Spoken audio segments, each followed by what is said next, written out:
Halo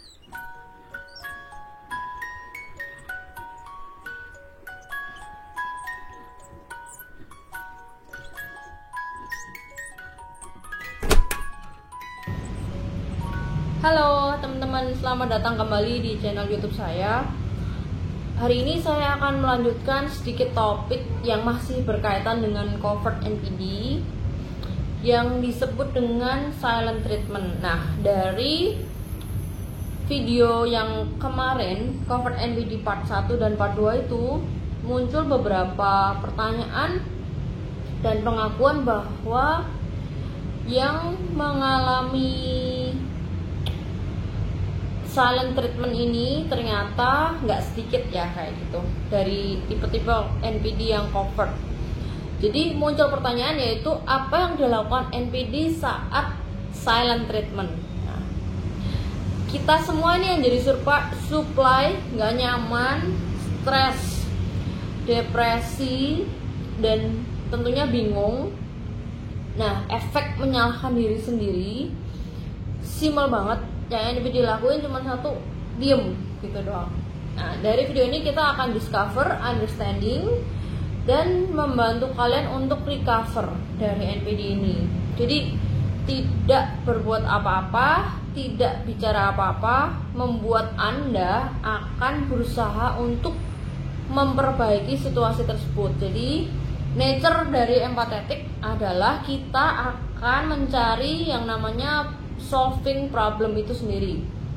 Kemudian yang dialami ketika silent treatment yaitu sederhana banget, nggak bisa dihubungin, dicuekin, dan yang paling utama ciri-ciri dari silent treatment itu ketika Anda merasa kesepian dalam sebuah hubungan. Pernah nggak Anda merasa punya pacar atau punya pasangan tapi Anda merasa kesepian gitu dalam sebuah hubungan itu? Anda merasa sendirian, gak dibales, gak direspon, tapi online bahkan, atau malah HP-nya mati sama sekali. Kalian akan tambah bingung lagi, ini kenapa gitu. Dan apalagi itu terjadi pasti seketika dan Anda nggak menyangka-nyangka gitu. Kenapa? Dengan berbagai macam alasan ya. Kalau misalkan ini terjadi, respon utama yang dialami korban yaitu dia akan berpikir, apa ya yang menjadi penyebab pertama. Kedua, kalau aku lebih pengertian pasti dia akan lebih baik, tapi tetap diem. Kemudian kita akan kembali menyalahkan diri sendiri, sehingga beban dalam hubungan ini berada dan ditanggung oleh korban. Jadi saya katakan di sini silent treatment ya, ini abusive, dan ini bagian dari yang namanya kontrol. Jadi apa yang sedang dilakukan NPD saat silent treatment? Nomor 1, sedang menghukum Anda. Menghukum Anda ini saya pernah cerita sedikit tentang pengakuan NPD ya, yang judulnya silent treatment, pengakuan seorang NPD. Nah, kali ini saya akan sedikit membahas dari sudut pandang korban. Apa yang mereka butuhkan sebagai NPD itu adalah perceived ego, untuk mereka mendapatkan manfaat selanjutnya. Jadi ketika Anda dihukum, Anda akan berada pada posisi lemah. Nah, di sini apa yang terjadi? Anda akan berusaha mencari solusi karena kebingungan dan ingin banget kan segera silent treatmentnya ini berakhir. Korban itu akan terus mencari tahu dan mungkin malah tambah menghubungi. Didiamin, dicuekin, dianggap tidak berharga, tidak penting, nothing. Nah, jadi seberapa banyak dari kalian yang ngerasa tersakiti banget ketika ini terjadi ya? Dan setelah kalian ngalamin itu, nih, NPD akan balik seakan-akan tidak terjadi apa-apa. Dan ketika Anda bertanya, seolah-olah masalah itu kecil, padahal yang Anda alami udah bener-bener sakit banget berhari-hari. Karena covert NPD itu membunuh Anda dari dalam atau kill you from the inside. Jadi dalam case ini tentu kalian sebagai korban akan berusaha tanya kenapa dan mengapa gitu. Kemudian apa yang NPD lakukan saat silent treatment? Nomor 2, ini terjadi ketika Anda terus bertanya atau terus berusaha menghubungi dia. Nah, itu dia akan memikirkan seberapa perkakas aset kepemilikan ini, supply ini segitunya lancang dan nggak bisa dikontrol. Nah, ketika NPD melakukan ini, ia akan tambah diem. Korban semakin tanya. Yang mereka pikirkan, kenapa kamu terlalu meributkan urusan saya dan kamu nggak punya hak untuk bertanya-tanya kenapa dan mengapa. Betapa menyebalkannya kamu dan egoisnya supply ini. Please just shut up. Mungkin itu yang mereka pikirkan. Kita akan nanya, kamu kemana aja? Kamu diem. Ngapain aja sih? Sama siapa? Percaya nggak kalau dia nggak lihat handphone lebih dari 6 jam? Padahal waktu jalan sama kalian kayaknya sering pegang handphone. Mungkin seperti itu. Ngomongnya tidur. Kalian bertanya lagi, masa tidur selama itu? Terus nggak ngabarin sama sekali. Terus kalian juga wondering, kalau misalkan memang HP-nya mati, terus gimana dong kerjaan? Padahal selama ini kerjaan ada di handphone semuanya. Kemudian mana mungkin sih 2 harian kamu sibuk banget, nggak ingat sama sekali. Ini memang yang kita pikirin ini, kalau kita lagi berpikir pakai logik normal jadi lucu. Nah, apa yang sedang mereka lakukan yaitu merasakan fuel yang sangat menyejukkan flowing dalam darahnya, itu mengalir. Dan jangan lupa ada tatapan smirk yang evil smirknya itu membuat mereka akan semakin diam. Nah, ketika dia kembali, dia akan merasa irritating. Kenapa?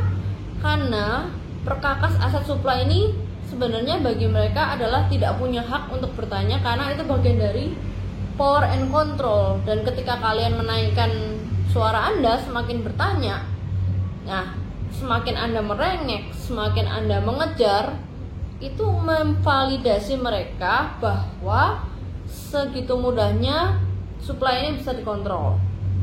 Tentu saja kamu nggak bisa lepas.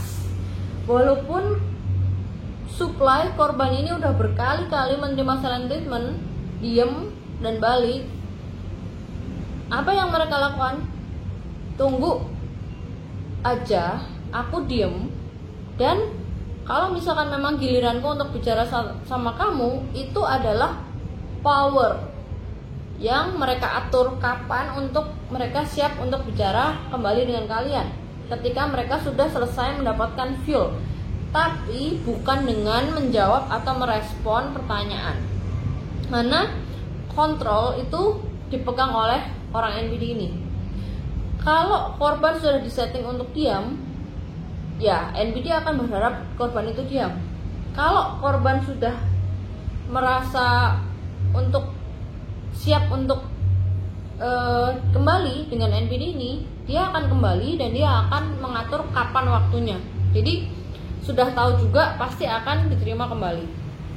Nomor 3, apa yang NPD sedang lakukan ketika terjadi silent treatment, yaitu jawaban sederhananya sedang mengumpulkan super fuel atau yang disebut fuel double.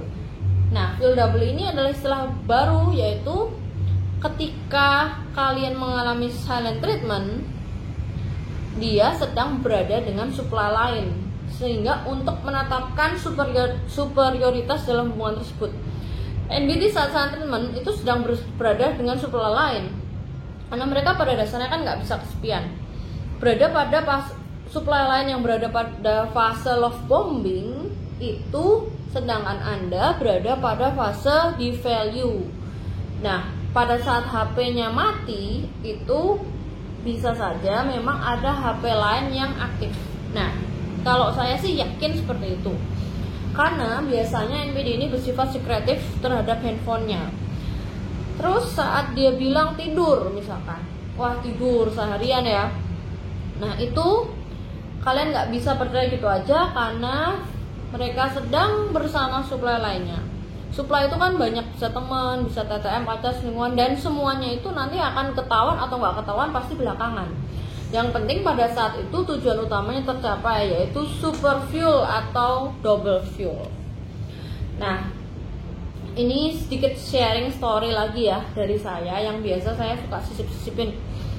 dulu memang mantan NBD saya ini doubling saya dengan mantannya yang ketahuannya belakangan. Tiap siang sering kita makan siang bareng kayak gitu ya. Nah ternyata kalau tiap jam 9 malam kan HP-nya suka dimatiin. Nah dia selalu bilang capek dan baterainya habis. Tapi setelah ketahuan, sehingga semua benang merahnya itu ketemu, ternyata mantannya itu masih sering tinggal bareng sama dia. Jadi bener-bener double fuel, makan siang sama masih tinggal bareng sama mantannya. Nah, dan juga sama hal lainnya, waktu liburan misalkan 3 hari sama saya, HP-nya itu juga selalu mati. Nah, bahkan ketika dia ulang tahun HP-nya selalu mati. Nah, saya waktu itu pernah nanya, gimana kerjaan kamu kalau caranya seperti itu, handphone mati, sedangkan zaman sekarang kita sedikit bergantung dengan handphone untuk ngurusin berbagai urusan gitu. Kemudian dia jawab dengan sangat meyakinkan loh, karena aku lagi liburan sama kamu dan aku pengen fokus sama kamu. Nah kan, jadi ketika ini terjadi, mungkin dia bisa convince kanan kiri itu sangat pinter ya. Nah sekarang setelah tahu ini semua, ya saya sedih karena ternyata ketika momen-momen itu sedang ada orang lain juga yang sedang menderita loh. Mungkin ketika dia matiin handphonenya kayak gitu kan pasti juga mantannya itu, ya mungkin dia ngomong mantan, tapi mungkin juga masih jadi primary supply atau gimana kan saya juga nggak tahu. Jadi intinya, untuk apa ketika dia bersama dengan saya yang terlihat kayak baik-baik aja, tapi di luar sana sedang ada orang lain yang juga menerima silent treatment.